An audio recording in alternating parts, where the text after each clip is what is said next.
This is CGTN, China Global Television Network.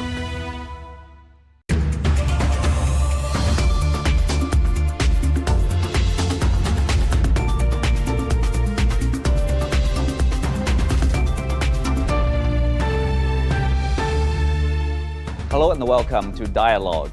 World leaders are gathering in Bali, Indonesia for the G20 Summit, including Chinese President Xi Jinping, who put forward a three-point proposal when addressing the summit on Tuesday, saying that we need to promote more inclusive, universally beneficial, and resilient global development. In what way can we achieve such a goal? What other issues are topping the G20 agenda? To find out more, I'm glad to be joined by Victor Gao-Zhikai, Chair Professor from Suzhou University, Andy Mock, Senior Research Fellow at the Center for China and Globalization, and Carl Fei, Provost at the BI Norwegian Business School. That's our topic. I'm Xu Qinduo.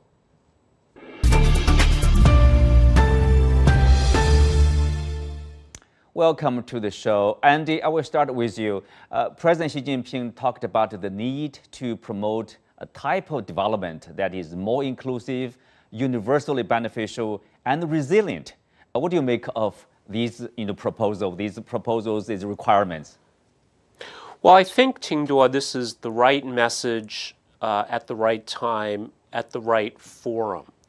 Because one of the things we clearly recognize is that the world really is becoming much more balanced in that we see the economic center of gravity has shifted to Asia, and we see the importance of new arrangements like RCEP, the Regional Comprehensive Economic Partnership. At the same time, we see some very exciting developments in Africa, other parts of the world. So where there's a small percentage of the world's population and only less than a handful of countries that set the terms and the standards for development, certainly I think these days are waning. So it's the right time. Certainly the G20 in Indonesia, which is another country I think that is experiencing some very exciting changes and developments, is the right place. And certainly I think this message that I think recognizes the challenges that the world is facing, but also the opportunities as well. So I think this is a very important message. Mm-hmm. Well, Victor, universally beneficial, more inclusive, that means that not every country, not every economy is benefiting probably from, say, the previous or the current type of development. And also we need to build a more resilient global growth over there. Well, absolutely. I think in developing the world economy, there were tendencies or paradigms which may say, well, benefits for me and costs or the losses for you. And after me, the deluge, for example. And then my gain is to be assured, your loss is also going to be assured. And eventually, that kind of paradigm does not work out because in the world of today, with higher and higher degree of connectivity, information travels very fast, and there is greater transparency in doing many businesses, for example. And I think the new paradigm, that is greater inclusivity and the benefit to be shared by all participants involved, probably will be definitely a better way, a better paradigm for the world going forward. And this is especially because the world today is suffering from multiple crises. And there is a danger that the crises may multiply with each other and generating higher risks in multiple fields. For example, the fragility of the financial market, the danger of a major recession hitting many countries in the world, inflation running out of the roof for many countries, including, for example, the largest economy in the United States, and then energy crises of all kinds, affordability, availability, and artificial disruption of supply and demand, or even the bombing of the Nord Stream 1, Nord Stream 2 pipelines. So I think we need to be prepared for greater dangers and greater risks. This is exactly the background at which President Xi Jinping is talking about inclusivity, talking about benefits to be shared, on a global scale, for example, and then companies, countries, society at large need to really work out a more resilient way of development, meaning it will be more risk averse, it will be more resilient, and more flexibility, for example, adaptability to the challenges and circumstances in different countries, and the changes aided and abetted by, for example, rapid technological transformation. So I think President Xi Jinping really hit the major issues on the head, and the world will really need to analyze and figure out what they can do together to work out this greater inclusiveness for all countries and greater resilience to beat back the headwinds created in the world economic development. Well, speak of resilience, Carl, President Xi also talked about China, implementing the G20's Debt Service Suspension Initiative, or DSSI, in all respects, and has suspended the largest amount of debt service payment among all G20 members. So that issue, obviously, for some developing countries at least, is making them more vulnerable instead of being resilient, Carl. Yes, indeed, it's really encouraging to see China leading the way in putting debt on hold. It's great that this happened and started during the pandemic and hopefully can continue. Many people have suggested that China is sort of trying to get some developing countries into a debt trap. And I think this shows that this is actually not the case. Maybe early on when China was sort of first starting some loans for infrastructure projects, maybe they didn't have as much experience with this and inadvertently created some debt traps. But I think that we can see that there are really good intentions of China and that now things are moving in the right direction. It is worth to point out, though, that this is really just the beginning of solving the problem, and we need all countries to work together to do even more. Mm-hmm. Well, that's right. We need all countries to work together instead of pointing finger at each other. Debt trap. So, Andy, I want you to respond to that. In some of the Western media, there are finger pointing of Chinese practice, basically helping build infrastructure with some loans, and then they say, "Oh, this is a debt trap." But obviously, the largest debt owner comes from the market, usually from Western countries. No, that's absolutely correct, Xingduo. And I think in a way it's ironic, unfortunate, but perhaps not surprising in that in the Western model, private good comes before the public, or private gain comes before the public good. And we see this manifested through these articles of faith, such as the market should be supreme, profits are paramount. And this is a worldview that if we let private companies earn as much money as possible, this provides for the greater good through this so-called trickle-down phenomenon. But what I think China has shown is that it is reasonable, it is pragmatic, and it is benevolent. In that, first of all, China places the public good before private gain. And it's important to point out here, this does not mean there should not be private gain, but it should not be at the expense of the public good. So I think that this is a very, very different worldview, and it's very threatening to those who have invested significantly in the view that private gain is more important than the public good. So clearly, this is creating some uncertainty and even conflict. But ultimately, I think if we look at the countries around the world, the people around the world, many, many countries, more and more countries and more people are cheering China on and really, I think, believe this is a much more durable approach that will have longer-term success. Mm-hmm. President Xi also talked about, we should curb global inflation, and in particular, developed economies should mitigate the negative spillovers from their monetary policy adjustment. I think, people said that probably referring to the United States interest rate increase.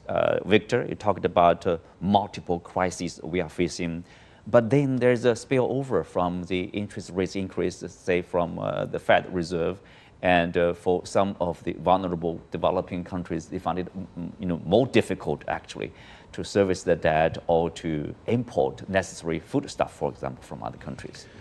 Absolutely. I think, first of all, the inflation is really raising its dangerous head in many countries, including, for example, in more conservative countries like Germany, where inflation rate is already surpassing 10%.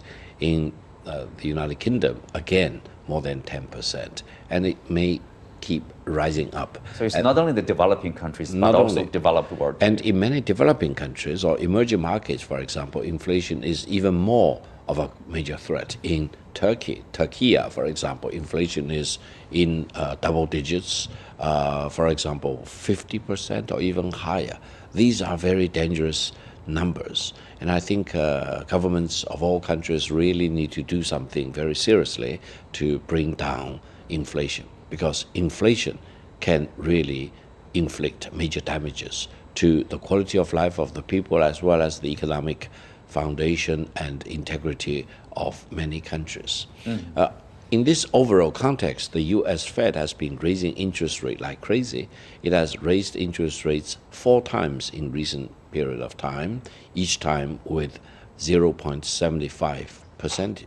So this is really very, very serious stuff, because once interest rate is raised significantly higher in the United States, the dollar may actually attract lots of investments from foreign countries, and funds in developing countries or other developed countries may actually find their way to the United States, resulting in a siphoning off of capital from developing markets, emerging markets, and even developed countries. And this is dangerous because you really cannot play with fire, because many countries is short in money to start with, and their currency is plummeting, and then interest rate in the United States is moving up, and the debt servicing costs will be increased significantly, and there doesn't seem to be a good coordination among central banks in different countries, developed countries or developing countries, you name it. So this creates a lot of uncertainty and fragility and higher risks in the financial market in the world at large. Yeah. We need to really talk about this. I hope G20 will really figure out whether there is a better way to deal with all these problems and alert mankind as a whole and different countries to take actions in the right direction. Carl, obviously it's not only about the financial markets, it's also about, we are talking about like a global recession starting like the UK and European Union maybe, United States even. People are talking about at which point the economy could start in this recession process in the fight against inflation. But of course, there's a cost of living crisis, not only in the developing world, but also in the UK, for example, some European countries. Yes, it's a difficult time around the world. And I think part of what we see, as the previous speaker mentioned, we need a balance. You can't overreact, right? And especially if you're the US, that's important because you're sort of the reserve currency with the dollar for the world. And so maybe what one needs to think about is not only what is best for the US, but also think a little bit about what is best for the world. And I think what we're needing is a more balanced approach and coordination. And so that's great that the G20 meeting is taking place now. Essentially, what we see is the world is interconnected, like it or not. And so we need for central bank governors to have dialogue and realize that they can't simply take their actions in isolation. Well, dialogues, and also, Andy, President Xi mentioned about the global governance. He said that there's a serious issue. Global governance is a seriously inadequate, and all countries need to embrace this sense of humanity, common community for the humanity, etc., share the future. And then he proposed that the African Union should be part of the G20 or G21. We know there's 19 advanced and emerging economies, largest economy in the world, plus the European Union, we call it G20. And African Union, this itself is also includes like dozens of countries, obviously, that carries a lot of weight too. What do you make of that suggestion, probably that will win at least support from the global south? No, again, Africa is an enormously important part of the world. 50 plus countries, fastest growing, youngest population in the world, enormous potential, but also enormous challenges as well. Historically, really one of the continents that have faced the largest obstacles to development. So I think certainly it makes a lot of sense. The other thing I want to just briefly touch on that's also related to Africa is the role of the US dollar. So we just talked about the devastating impact that these unprecedented increases in interest rates in the United States has had around the world. But I think one thing that's also important to point out is that because many key commodities like oil, important food products, commodities, are denominated in dollars, that this also is a big problem for many countries around the world. And part of this reform, perhaps we can call it, in global governance, might require more alternatives in the monetary architecture of the world as well. And I think that would go a long ways towards greater inclusivity, greater resilience, and universal benefits. So I think I would keep my eye on that. The last point I want to quickly make about this too is we also have to keep our eye on this dollar shortage around the world and whether the Federal Reserve or the US government might use this as a weapon against countries that it has disagreements with. So really an important time for improvements in global governance. Well, global governance, inclusiveness, for example, African countries, that's the continent, probably at least their voice also need to weigh in terms of global governance. Well, on the sidelines of the G20 Summit, President Xi also met with French President Emmanuel Macron, where he said that, as important forces in the multipolar world, China, France, and the EU should adhere to the spirit of independence and autonomy, as well as openness and cooperation. Victor, obviously openness and cooperation, autonomy, independence, important to the multipolar world. Absolutely. I think while the world is becoming more and more connected, there is still a high degree of multilateralism or even multipolarity in the world of today. That means countries, big or small, need to play their own role, and they need to be treated as an equal of each other. And no country should really impose themselves on top of other countries, big or small, and no country has a monopoly of truth or human rights or political system, etc. And that means the greater diversity and the differences between and among nations should be a strength rather than a weakness, should be what unites us rather than what divides us. And I think this is truly one of the purposes of having a major framework like the G20 to talk about, because G20 not only has the developed North as well as the developing South, the energy resource rich countries, as well as those which have a higher percentage of independence or dependence on imported oil and natural gas, for example. Great deal of complementarity among the members of the G20, and combined together, they really account for such an important part of the global GDP. Therefore, the leaders gathered in Bali really need to think about all the creative ways to make sure that the global economy does not drop into a recession, inflation does not really get out of control and running through the roof, and then development will be more sustainable, more balanced, more inclusive, and people everywhere in all countries can benefit from the global economic development, the technological transformation, for example, the fast movements into 5G, 6G, metaverse, you name it, AI-enabled robotics of all kinds, and the world of yesterday and today and tomorrow are kind of intertwined with each other, and no country should be left behind. everyone needs to have access to the highest form of new technology, technological breakthrough, a new way of doing things, and very importantly, greater connectivity with each other.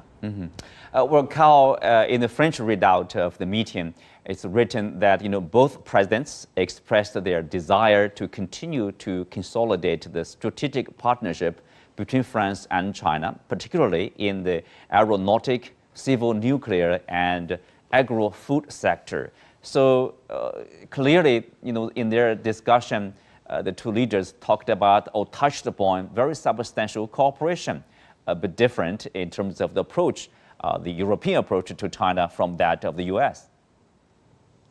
Yes, I think that this is a really great opportunity right now for Europe. While relations are somewhat strained between China and the U.S., perhaps Europe can have more effective interaction. And there are some complementarities between, for example, France and China. So I really think that there's great possibilities moving forward. I should also point that relationships are not perfect between China and Europe either. And I think it's great when you can find concrete actions to work on. When you take various concrete projects, start to work and see progress on that, it often helps for there to be better interaction in other areas, and I'm quite confident that this can happen moving forward. So I think it's great that they started talking about some specific concrete projects for increased collaboration.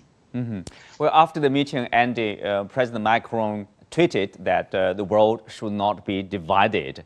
That sense or that kind of understanding shows that France obviously is not a big fan probably of Washington. Some of the practice of Washington, for example, bloc confrontation, forming new camps, more or less targeting China. European leadership now is thinking a bit differently. Absolutely.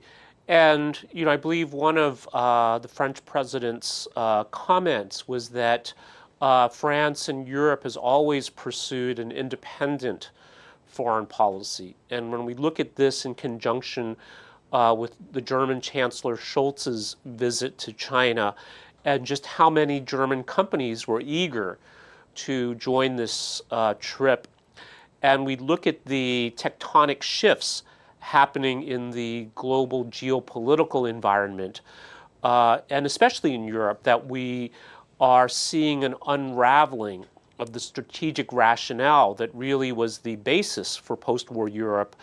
This idea of keeping the Germans down, the Russians out, and the Americans in. I think certainly key European countries like Germany and France are now realizing that it's time to look at, to consider what the future might look like and where they want to be and how their relationships with key countries like China should be.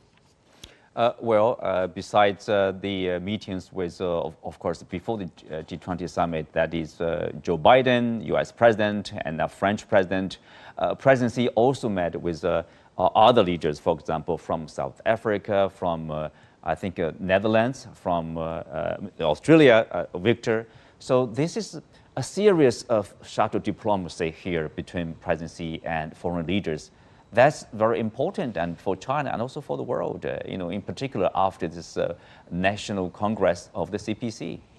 Absolutely, and this is exactly the exciting things about frameworks like G20, because G20, together with all the important side meetings, for example, are really invaluable, because nothing can really replace a face-to-face meeting between two leaders of two countries, for example, and they can stare into each other's eye, they can share notes, compare notes, and they can talk in intimacy, in confidence, and confidentiality, and in privacy to a very large extent, and then come up with their wisdom and good suggestions and good roadmap.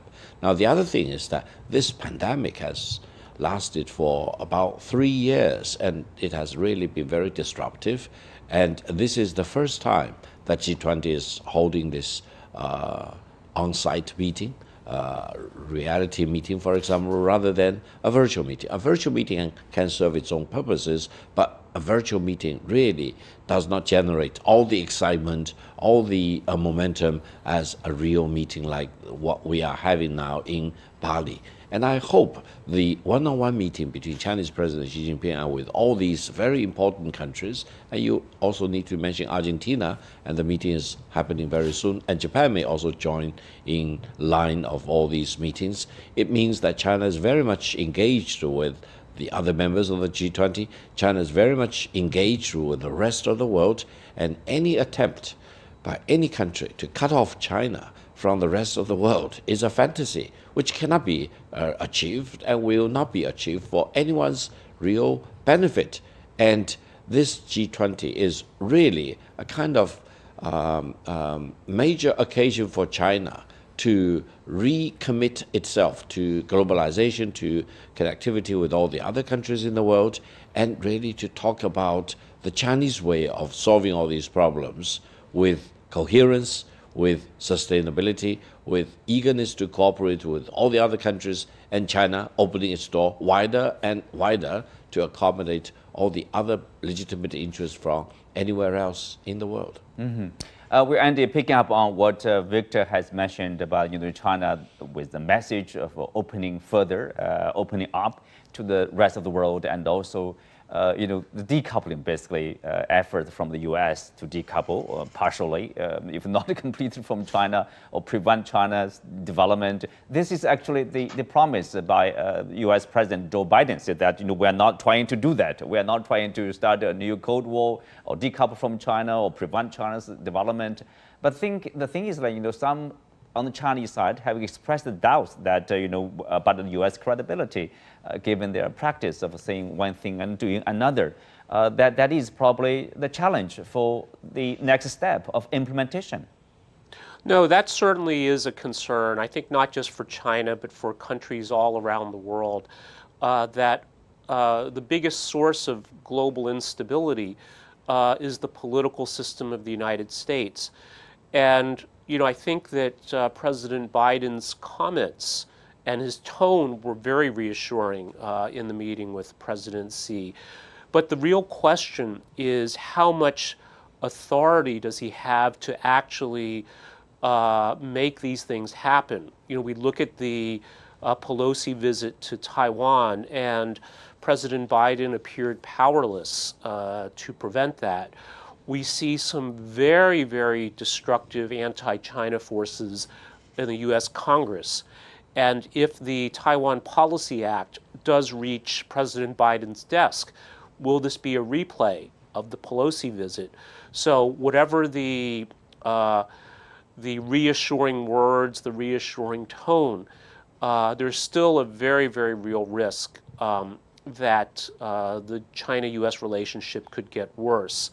But on the positive side, globally, President Xi, China has articulated a vision.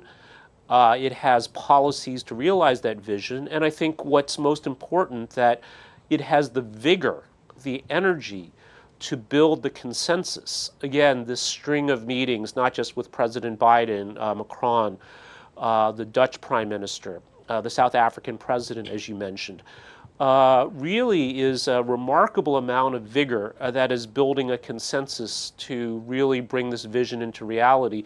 And I think if the U.S. does not abandon this black and white approach, it's going to be stuck on the outside and end up falling behind.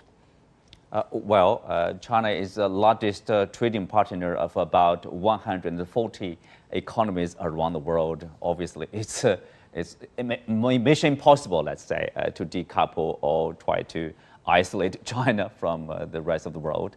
Well, on that note, we conclude today's show. Many thanks to our guests. You can also find us on the CGTN app on YouTube. I'm Xu Qinduo. Thanks for being with us. See you next time.